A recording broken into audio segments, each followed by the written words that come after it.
બે દિવસમાં 2500 પરિવારોને 1.50 કરોડની સહાય ચૂકવાઈ. હજુ સર્વે શરૂ છે. બાકી રહેલા વિસ્તારોનો તત્કાલ સર્વે કરીને સહાયની ચૂકવણી કરવામાં આવશે. શહેરમાં પૂરના કારણે શહેરના અનેક વિસ્તારોમાં પાણી ભરાવાના કારણે નુકસાન થયું છે. જે અંગે તત્કાલ સર્વેની કામગીરી કરીને કેશડોલ્સ તથા ઘરવખરીની ચૂકવણીની કામગીરી હાથ ધરવામાં આવી. સુરત શહેરના 6 તાલુકામાં 50 ટીમો સર્વેની કામગીરી કરી રહી છે. નમસ્કાર.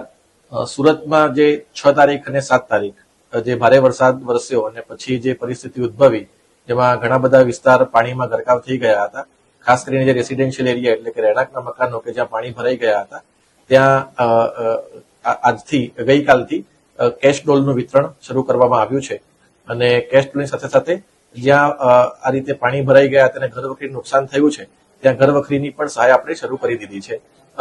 અત્યારે અમે લગભગ અમારા ટોટલ જે 6 તાલુકા શહેર વિસ્તારમાં આવે છે, એ 6 તાલુકામાં કુલ 50 જેટલી ટીમ આજે ડિપ્લોય કરવામાં આવી હતી. અને આ ટીમ દ્વારા ઘરે ઘરે જઈને સર્વે કરીને તેમને ઘરવખરી અને કેશ ડોલની સહાય ચૂકવવામાં આવી છે.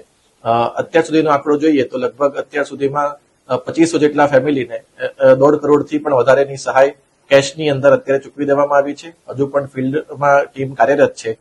જે વિસ્તારમાં હજુ સુધી ટીમ આવી નથી અને જે વિસ્તારમાં નુકસાન થયું છે, તેમણે બિલકુલ ચિંતા કરવાની જરૂર નથી. અમારી આ ટીમનો સર્વે અને જે વિતરણ છે એ આગામી દિવસોમાં પણ ચાલુ જ રહેવાનું છે. અને જ્યાં સુધી સંપૂર્ણ વિતરણ પૂરું નહીં થઈ જાય ત્યાં સુધી આ ટીમ કામ કરવાની છે. જે વિસ્તાર બાકી રહી ગયો છે એ ચિંતા કરવાની બિલકુલ જરૂર નથી. આજે ફક્ત પહેલો દિવસ હતો અને શરૂઆત કરવામાં આવી છે અને હજુ પણ આ કાર્યવાહી અમારી ચાલુ રહેવાની છે. એટલે ફરીથી હું તમામને વિનંતી કરું છું કે અમારી ટીમનું કામ શરૂ થઈ ગયું છે અને ધીરે ધીરે તમામ વિસ્તારો જ્યાં આ પ્રકારનું નુકસાન થયું હતું તેને અમે આવરી લેવાના છીએ. Thank you. કેમેરામેન સેનલ વિરાણી સાથે વિશાલ છેઠા, માનવ પ્રભા ન્યૂઝ, સુરત. અમારા વિડીયોની નવી અપડેટ મેળવવા માટે સબસ્ક્રાઇબ કરો માનવ પ્રભા ન્યૂઝ ચેનલને. બેલ આઇકન ક્લિક કરો લેટેસ્ટ વિડીયો સૌથી પહેલા મેળવવા માટે.